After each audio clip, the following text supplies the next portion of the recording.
Nós agradecemos, Senhor meu Pai, por esta ocasião em que estamos unidos em pensamentos e sentimentos em Seu nome. Jesus diz, quando 2 ou mais se reunirem em meu nome, eu estarei entre eles. Então, se faça luz, amado Jesus, e esteja conosco.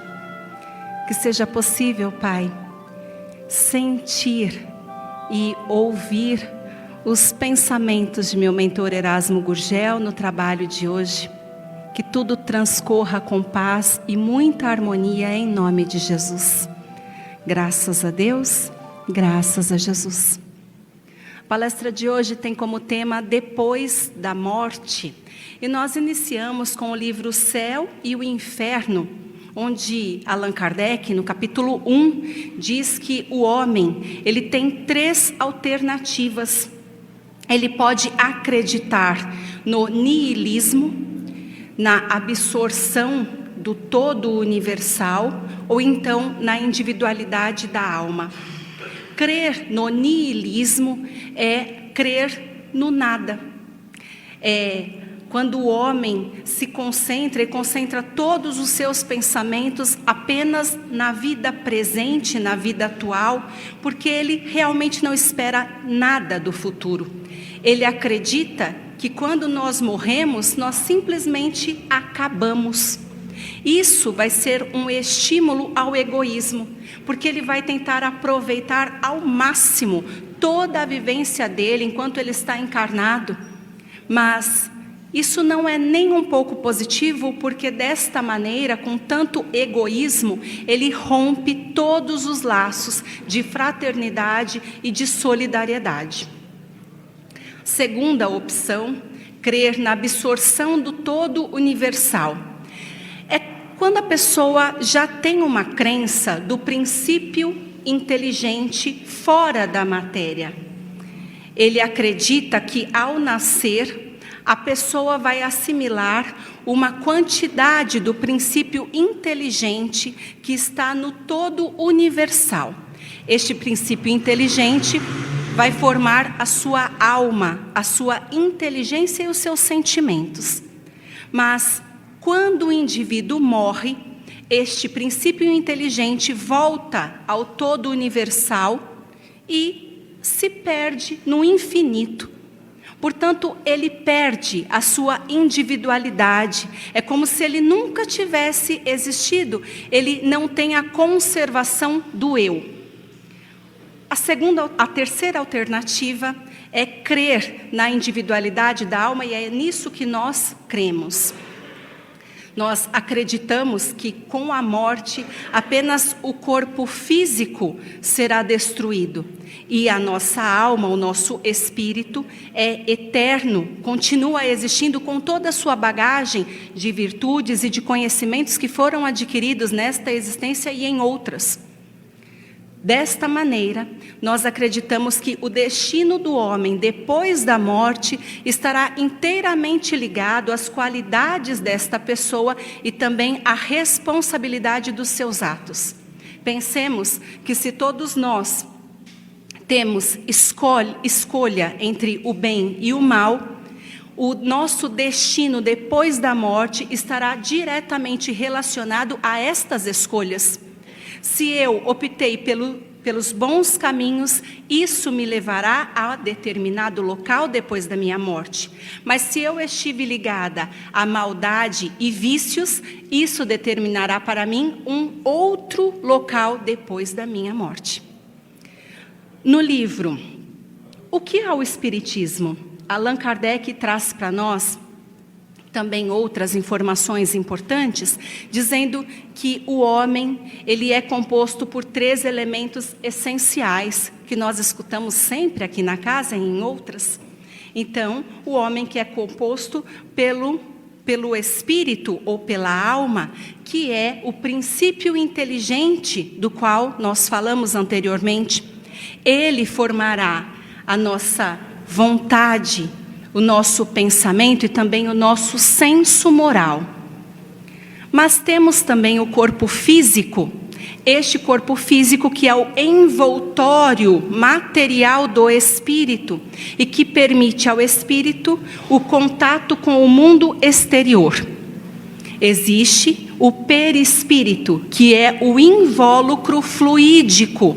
Então, o espírito está envolvido por perispírito e também pelo corpo.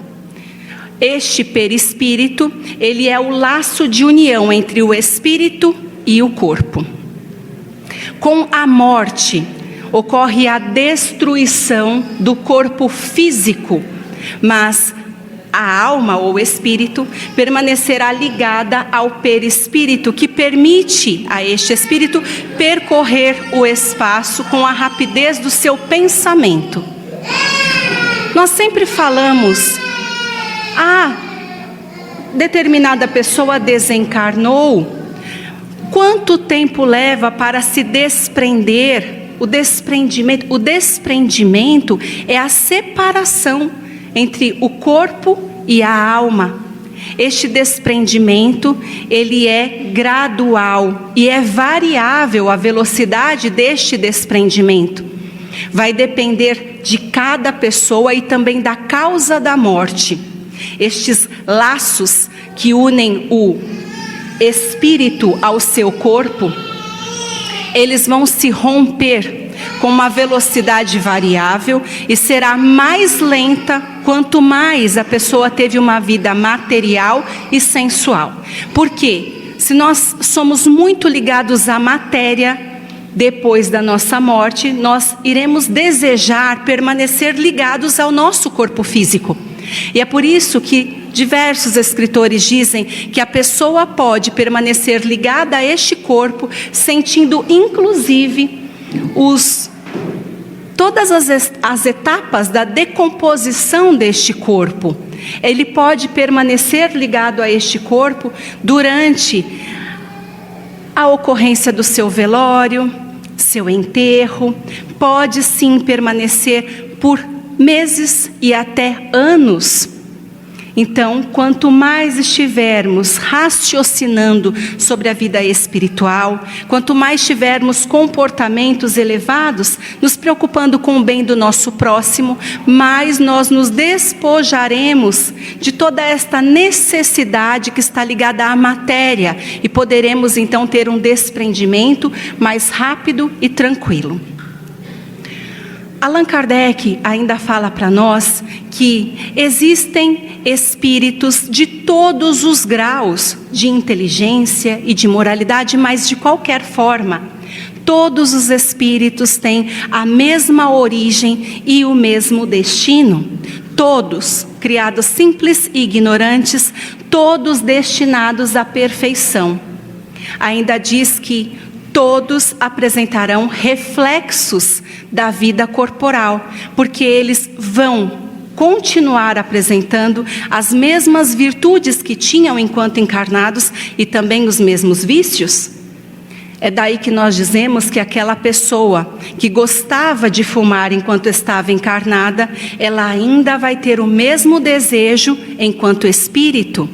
Aquela pessoa que era bondosa e caridosa enquanto encarnada, continuará apresentando as mesmas virtudes enquanto espírito. As percepções, elas estarão em mais alto grau, porque as faculdades não estão adormecidas pela matéria. Nós ainda vamos dizer que as afeições, elas continuam depois da morte. As pessoas que nos amavam em vida, continuam nos amando no mundo dos espíritos. Nós vamos dizer que os espíritos, eles estão relacionados com inúmeros fenômenos. Eles têm papel importantíssimo, tanto no mundo material quanto no mundo moral, constituem uma das forças da natureza. Os nossos pensamentos repercutem nos espíritos que podem nos ler. E é por isso que nós dizemos que nada fica escondido para os espíritos. Então, os nossos mais profundos desejos, as nossas ideias que parecem estar ocultas para todos, podem estar ocultas para os encarnados, mas para os espíritos isso fica muito evidente, inclusive ganhando formas. Eles podem ver o que nós pensamos. E o progresso? O progresso dos espíritos também é gradual. Existem espíritos que logo que desencarnam têm uma ideia mais justa de todas as coisas, mais justa do que quando estavam encarnados, mas isso vai depender do seu adiantamento. Enquanto outros que ainda estão muito ligados às paixões precisam de novas provas que os esclareçam. Agora, a perfeição, esta nós também adquirimos com o tempo. À medida que nós reencarnamos e desencarnamos, nós vamos progredindo, nos aperfeiçoando, nos adiantando, até o momento em que nós conseguimos nos despojar de todas as nossas imperfeições, até o momento onde conseguimos adquirir todos os conhecimentos intelectuais, morais, espirituais e de posse de todas as informações e virtudes, nós conseguimos ser denominados espíritos perfeitos, ou seja, espíritos puros. Vamos utilizar outro livro importantíssimo para a doutrina, que é o livro Depois da Morte, de Leon Denis. Depois da Morte, que é fantástico. Então, quem tiver a possibilidade de ler o livro, leiam, dá para baixar lá no celular e é muito interessante. Leon Denis explica para nós que o espírito, ele traz na consciência todas as suas recompensas ou seus castigos. É como se ele fosse o próprio juiz. E é por isso que nós dizemos que não é Deus que castiga, mas a nossa própria consciência que nos leva os castigos que são necessários. Depois da morte, o homem tem acesso a tudo o que viveu. Da infância até a morte, passam diante dele todas as informações referentes à sua última existência. É quando pensamentos, palavras e ações animam-se e revivem. Ele contempla a si mesmo. Ele revê a sua existência, ele consegue visualizar todas as suas ascensões, mas também as suas quedas. E é aí que ele vai analisar todos os pontos positivos e negativos e consegue compreender a razão daquela situação atual. Isso quer dizer que, se aquele espírito sofre, ele consegue ter acesso ao porquê do seu sofrimento. Se ele se sente em paz, tranquilo, ele consegue ter acesso ao porquê destas sensações. Ele visualiza diante de si tudo isso. É neste momento que ele passa pelo julgamento da própria consciência. É como se fosse uma espécie de julgamento de Deus. A partir daí, ele consegue iniciar a sua reabilitação moral. Nós dizemos, a partir de Leon Denis, que o perispírito traz todos os fatos daquela existência. Então, é no perispírito que ficam gravados todos esses fatos. Com a morte, nós nos despojamos deste corpo físico e o que fica evidente é o perispírito, com todas as imagens daquilo que fizemos de bom ou de mal. É nesta hora que todos aqueles que estão à nossa volta conseguem visualizar o que fizemos. Então, eles conseguem ver o nosso céu ou o nosso inferno. Outro livro fantástico, Evolução em Dois Mundos, de André Luiz, para mim, um dos melhores, psicografados por Chico Xavier. Neste livro, André Luiz diz para nós que, em determinada ocasião, depois da morte, a alma culpada vai sofrer uma espécie de purgação. Ela precisa, então, se depurar de tudo aquilo que aconteceu. E esta depuração, esta purgação, ela vai ser mais produtiva quanto mais se arrepender. Mas isso dá acesso a este espírito às esferas superiores, onde ela pode passar para o reconforto, para a reeducação. Não é apenas desta maneira que todas as pessoas e os espíritos podem se depurar. Com a doença carnal, longa e difícil, a pessoa também pode passar pela depuração.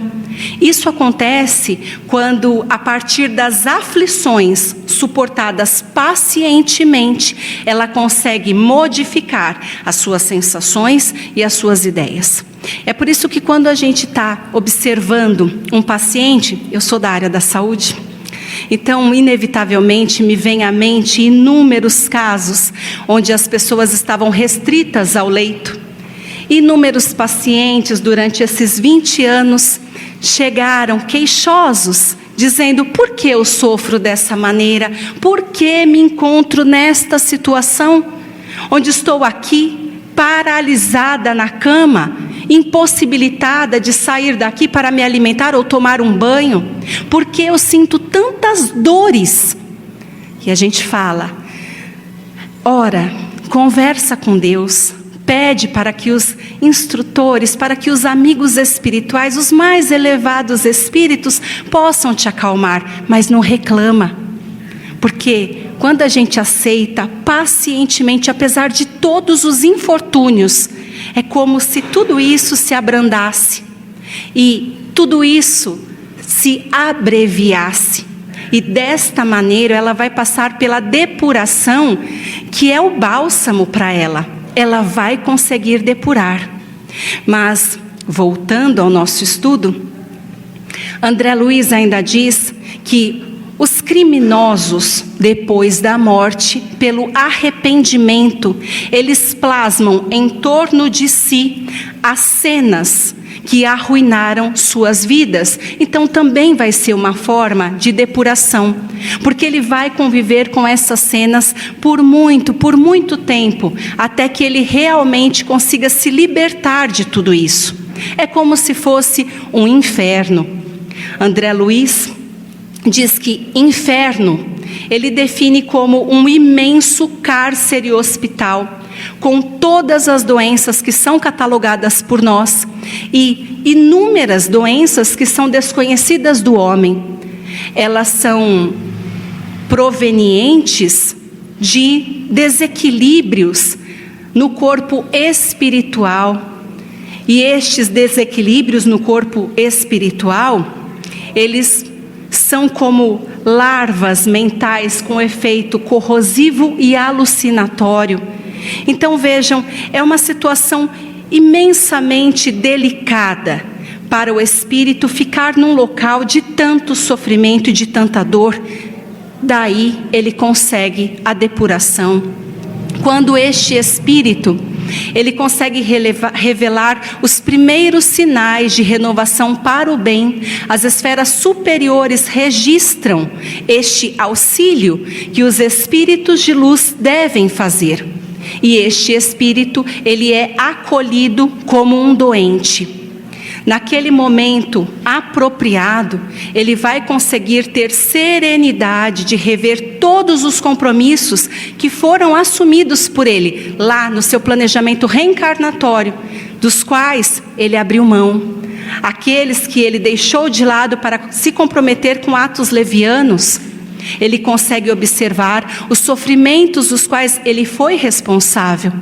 Acusa-se, não suporta observar tudo isso, não se perdoa, mas ele pode ser direcionado a escolas beneméritas, onde ele tem altas noções da vida. Neste local, ele consegue estudar e realizar atividades que são apropriadas também para o seu desenvolvimento. apesar de tudo isso, as lembranças insistem em fazê-lo queixar-se de tudo que ele vivenciou. E ele pede por uma nova reencarnação, uma nova oportunidade, onde ele pode reparar consigo e com todos aqueles que estavam no seu convívio. No Livro dos Espíritos, questão 258, o Espírito escolhe as provas que ele deve passar. Nisso consiste o seu livre-arbítrio. Nós não podemos fazer nada, nada acontece sem a permissão de Deus. Então, Deus concede a nós esta liberdade de escolha, mas também nos fornece a responsabilidade dos nossos atos. Portanto, sempre teremos aqueles dois caminhos, o do bem e o do mal, mas quando nós erramos, nós fracassamos, nós temos a consolação de ter uma nova oportunidade onde podemos reparar tudo que foi mal feito. Para finalizar, o livro O Consolador, onde Emmanuel diz que nos primeiros tempos da vida depois da morte, o espírito vai atrás das atividades prediletas da sua vida material. Então, aquelas pessoas que adoravam jogos, vícios, dinheiro, os prazeres sexuais, irão diretamente para os locais onde isso tem aos montes. Claro, as pessoas que gostam de estudo também se ligarão aos estudantes, mas nós pensamos com tudo isso que nós devemos encarar todas as atividades da vida material como se fossem tarefas de renovação que nos permite adentrar o mundo espiritual, e é com isso que trazemos a reflexão de hoje. Meus irmãos, quais são as tarefas que estamos executando enquanto encarnados? Se desencarnássemos hoje, para onde estaríamos sendo deslocados? Quais os grupos que estariam nos recebendo? Será que seriam os grupos de trabalhadores dignificantes da seara do Mestre Jesus? Será que seriam os grupos viciados e maldosos? Tudo o que fazemos enquanto estamos encarnados nos prepara para a vida espiritual. É disso que nós nunca podemos nos esquecer. Eu agradeço a oportunidade que me foi dada, para que possamos finalizar a palestra de hoje. Por favor, fechem os olhos. Amado Senhor, que neste momento os espíritos que estão entre nós possam receber as nossas doações fluídicas de paz e de amizade. Que estes espíritos saibam que o que difere de nós é apenas a ausência do seu corpo físico, mas que todos nós somos irmãos, esperando que Jesus nos encaminhe para uma vida melhor nos braços do Pai. Que eles tenham a certeza de que nesta casa de luz, que é uma escola e um hospital, podem ser bem assistidos, bem acolhidos. E nós que enquanto estamos encarnados pedimos, Pai, que o Senhor nos envie discernimento, esperança e coragem para suportarmos as provas que são necessárias à nossa evolução. Que tenhamos muita fé no Evangelho do Mestre Jesus, que modifica a nossa consciência, nos transformando em pessoas melhores. E só o Evangelho de Jesus poderá nos transportar para os locais de refazimento depois do nosso desencarne. Senhor, que não nos esqueçamos de nada disso, que não nos esqueçamos dos amigos espirituais que estão sempre conosco e que certamente estarão ao nosso lado também depois da morte. Eu agradeço em nome de todos os meus irmãos por tudo que temos recebido. Graças a Deus, graças a Jesus. Muito obrigada a todos por este momento.